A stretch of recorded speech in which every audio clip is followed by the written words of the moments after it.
Here's all my telescope equipment of the new telescope. There's the tripod, the equatorial wedge, and over here is the telescope box. This telescope had to mount directly onto this wedge in order to even mount it to the tripod. You can't flat mount this one. So now I'm gonna set her up. This here is the telescope itself. It's an 8-inch and it's an EMC Meade.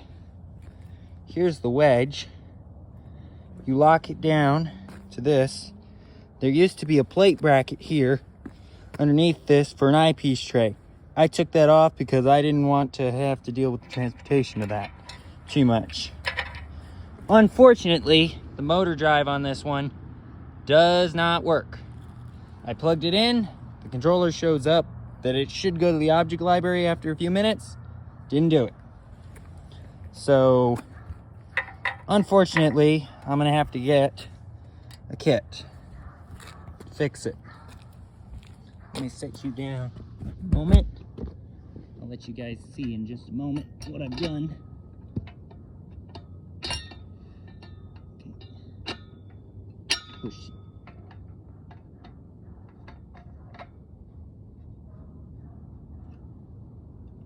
Lock it. There. Now we got it smooth. Okay.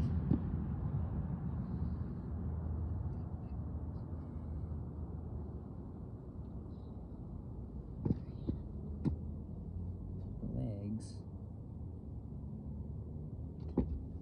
Now, let me show you what I'm doing.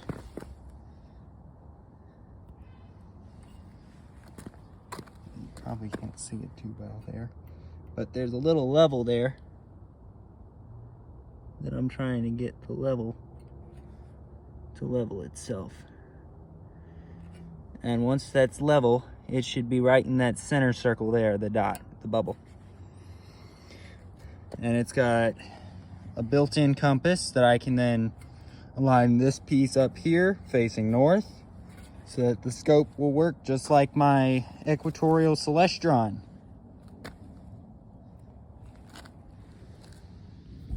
But the kit that I'm gonna get is it's made by a company out of China.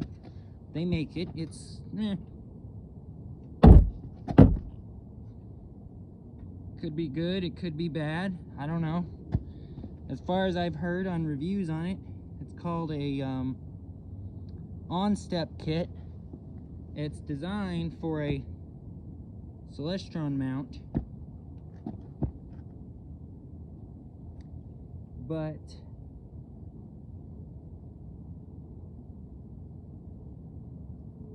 from what I've determined, I can use it on the Meade because there's people that have done the refit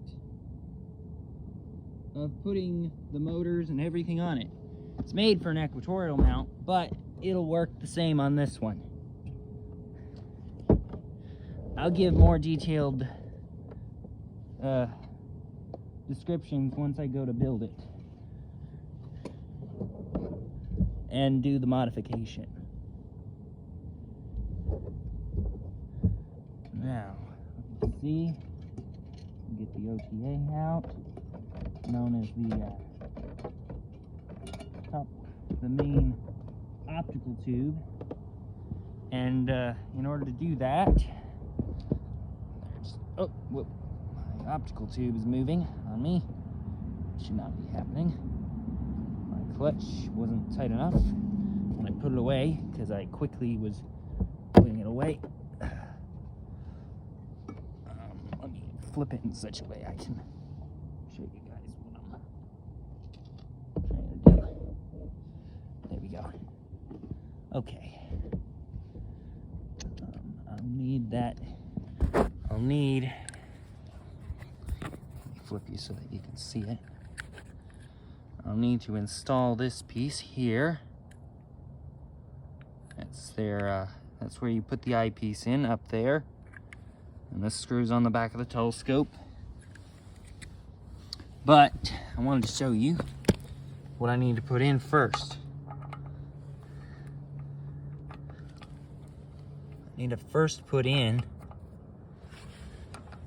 one of these little hand things into the hole here on the bottom, because there's a hole here and here. These two will go in the back side of that piece.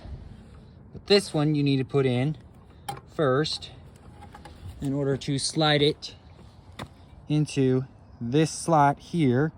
Then the other two go here and here.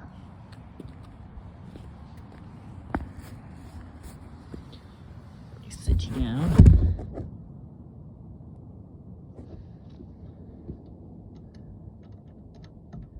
Actually, let me stop this a moment.